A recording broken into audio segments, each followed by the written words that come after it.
欢迎来到明星新闻中国渠道，点击订阅频道，不要错过当天最热门的新闻。赵丽颖纯欲风造型翻车，白吊带加红短裤引网友审美大撕裂。清晨的微光透过纱帘，洒在纯白色床单上。一个扎着松散丸子头的女孩托腮坐在床边，纯白吊带滑落肩头，红色超短裤下双腿交叠，脚踝堆着奶油色短袜。没有华丽珠宝，没有烈焰红唇，只有锁骨上细碎的绒毛和弯成月牙的眼睛。这张被疯传的私房照主角竟是赵丽颖。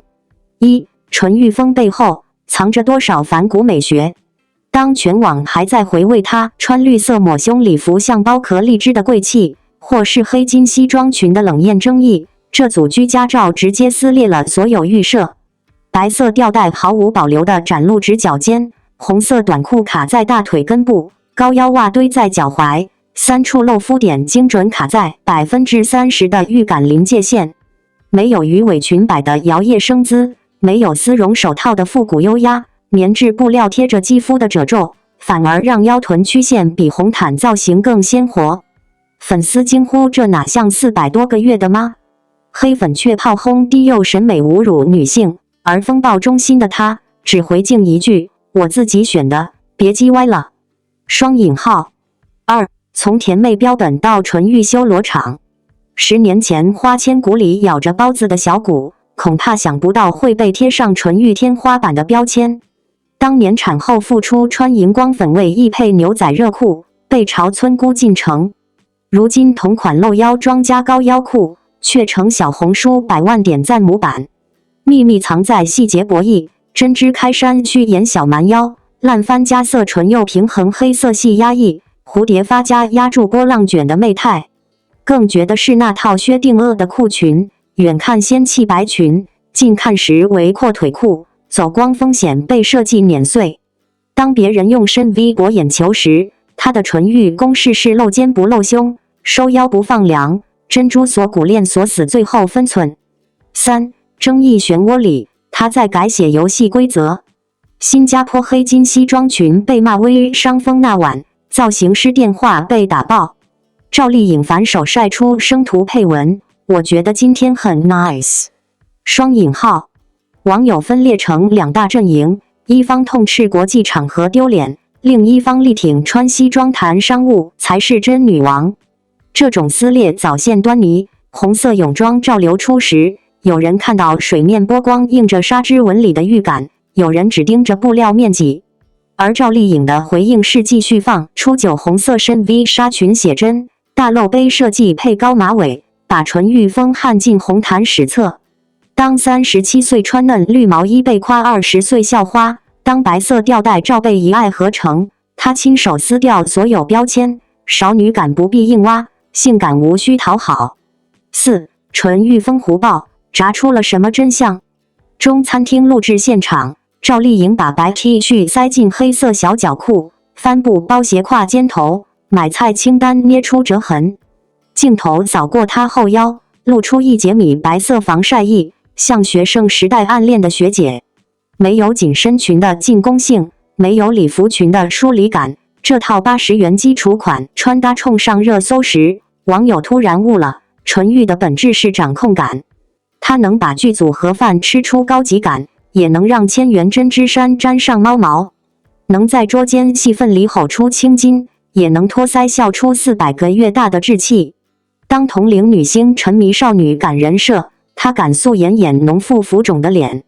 当流量小花争抢高定，她踩着运动鞋混搭小香风半裙，把舒服写进时尚哲学。评论区炸锅：白色吊带那组是 PL 的吧？直角肩怎么可能这么绝？骨科医生科普：直角肩靠每日瑜伽开肩。37岁装嫩可耻。95后晒同款绿毛衣，这颜色显白3度。最扎心是这条，她离婚后眼里更有光了，纯欲风是自由的战袍。此刻点开赵丽颖社交账号，最新动态定格在深 V 纱裙回眸一笑。赵丽颖近日以一套白色吊带搭配红色短裤的纯欲风造型现身，瞬间成为社交平台热议的焦点。本是一次轻松营业的小造型，却意外引爆网友审美大撕裂。有粉丝称赞他大胆尝试，青春活力，也有观众直言翻车土气违和，更有不少人质疑他是否适合这种介于甜美与性感之间的风格。这种两极化的声音，再次把女明星穿搭自由和公众审美的边界推上了讨论高地。赵丽颖一直以来的荧幕形象大多是清纯可人、朴素坚韧，尤其在早年的《花千骨之否之否应是绿肥红瘦》中，她塑造的角色总有一股清流气质，令人难忘。因此，当她卸下古装，抛却剧中人设，以一种介于俏皮与性感之间的纯欲风造型出现在镜头前时，难免会让部分观众产生不适感。这种突兀感并非出于她本人的状态不好，而是公众对她既定印象太深，在短时间内难以接受形象上的强烈反差。再来看看这套造型本身，白色吊带强调了肩颈线条的轻盈感，红色短裤突出青春感与活力，整套 look 本意是少女感加活力感的混搭。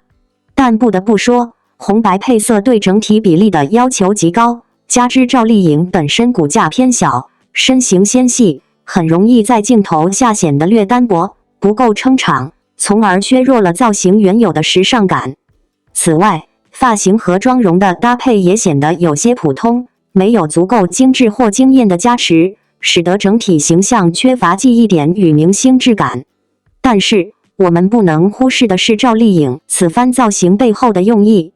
当流量女星纷纷开始挑战更前卫的穿搭风格，赵丽颖也在寻求打破固有标签，想通过更丰富的造型尝试，向大众展示她不仅仅是古装小白花或清纯女神，她也可以性感、前卫、潮酷。这种勇气和主动突破的尝试，值得尊敬与支持。即便风格不被全部人接受，但至少她在努力不被框定，而不是停留在舒适圈内原地踏步。这次争议其实也暴露出一个更深层的文化现象：女明星的穿搭自由真的存在吗？为什么女明星一旦挑战常规造型就容易被骂装嫩翻车？这套造型如果放在20岁的爱豆身上，或许只会收获甜辣元气的称赞，但当她穿在35岁的赵丽颖身上，舆论却瞬间变得苛刻和挑剔。这种年龄审美焦虑其实不仅伤害了明星，也折射出社会对女性不许变的隐性束缚。仿佛一旦年过30，所有穿搭都必须稳重、优雅，否则就是用力过猛。然而，谁说30岁不能穿红色短裤？谁又规定了纯欲风只属于年轻女孩？赵丽颖在这次造型中的尝试，也许不是为了迎合谁的审美，而是她发自内心的想展现一种我可以多样的姿态。一个真正强大的女性，从来不活在别人的审美里，而是活出自我风格的独特美感。赵丽颖正是这样一步步走来，从被嘲土妞到红毯常胜将军，从默默无闻的配角到演技获得金鸡奖认可的实力派演员，她身上的韧性与成长，远比一套造型来得更打动人心。更何况，每次公众的讨论都是对明星的一次放大镜检视，而不是否定他们全部价值。赵丽颖的粉丝也许会因为批评声而心痛，但从另一角度看，正是因为她每一次出现都有人看、有人评，才说明她仍站在娱乐圈的聚光灯下，仍拥有不可忽视的影响力。真正值得担忧的不是造型翻车，而是没有人再愿意讨论你、美你、挑剔你。这次造型的争议，或许会成为赵丽颖团队未来造型方向的一个参考，也可能成为她自我风格重塑过程中的一块试金石。从时尚的角度来看，尝试必然伴随风险，尤其是明星在镜头前的每一次造型都被高倍放大审视。但不尝试，便无法突破；不争议，也很难转型。如果说这一身白吊带加红短裤的装扮是一次造型上的小实验，那我们也应该以一种更宽容的眼光去看待她的改变。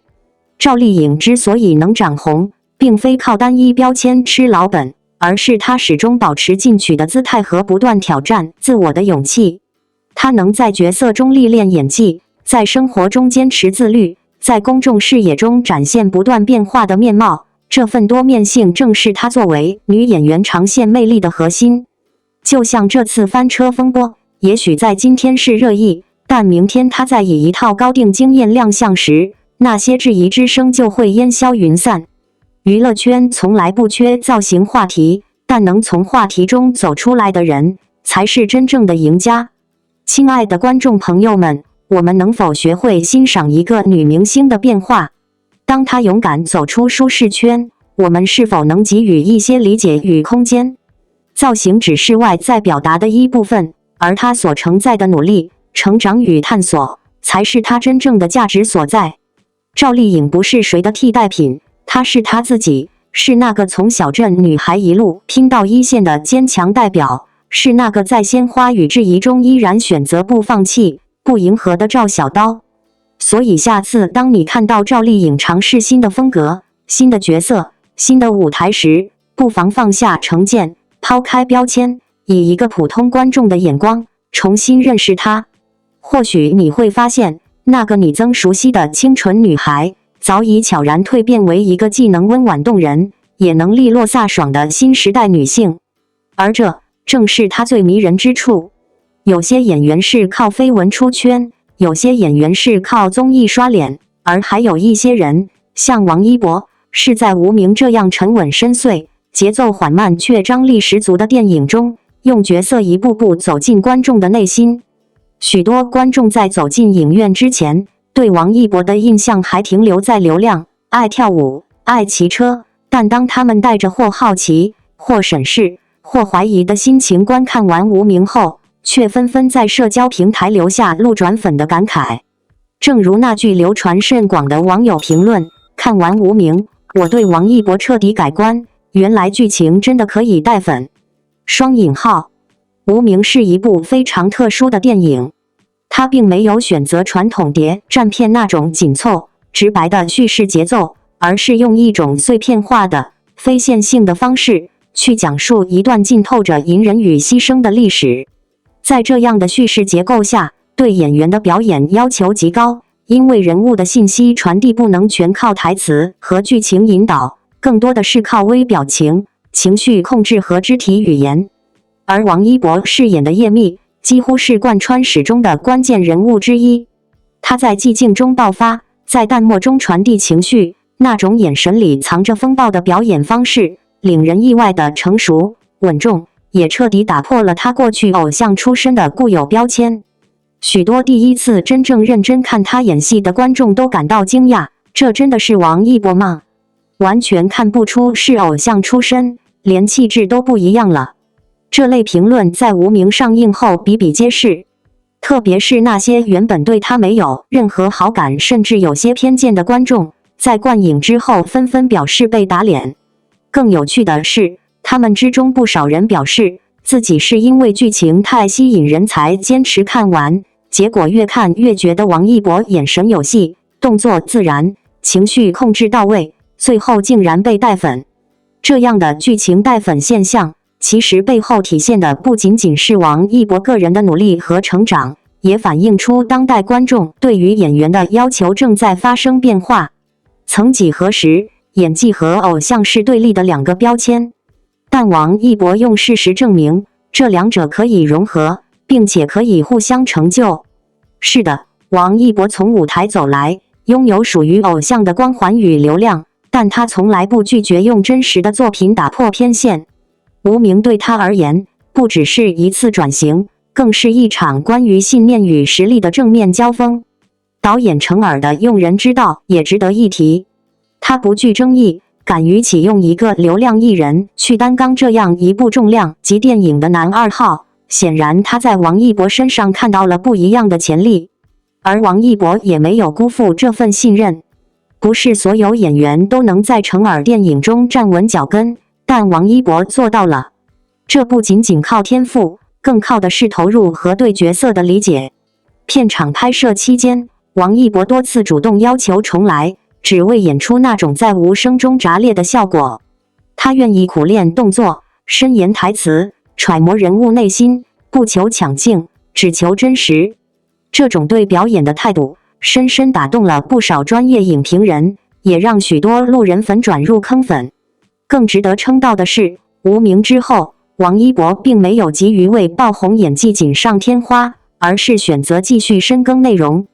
他接受采访时说，拍无名那段时间虽然辛苦，但让他真正明白了演戏不是念台词，是沉进去，变成角色的道理。这句话看似简单，却是无数演员求之不得的领悟。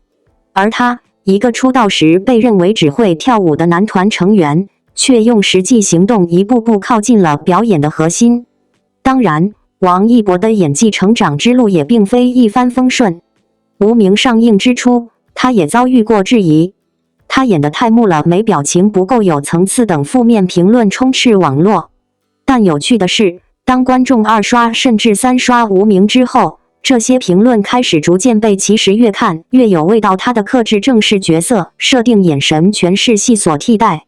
这种反转不仅说明观众的观影习惯和审美越来越多元，也再次说明王一博的表演方式属于慢热型，而非靠一个哭戏就夺人眼球的套路派。他不是那种一眼惊艳的演员，但他是那种你会越看越佩服、越看越感动的存在。更令人感动的是，王一博并没有因为无名的成功就飘飘然，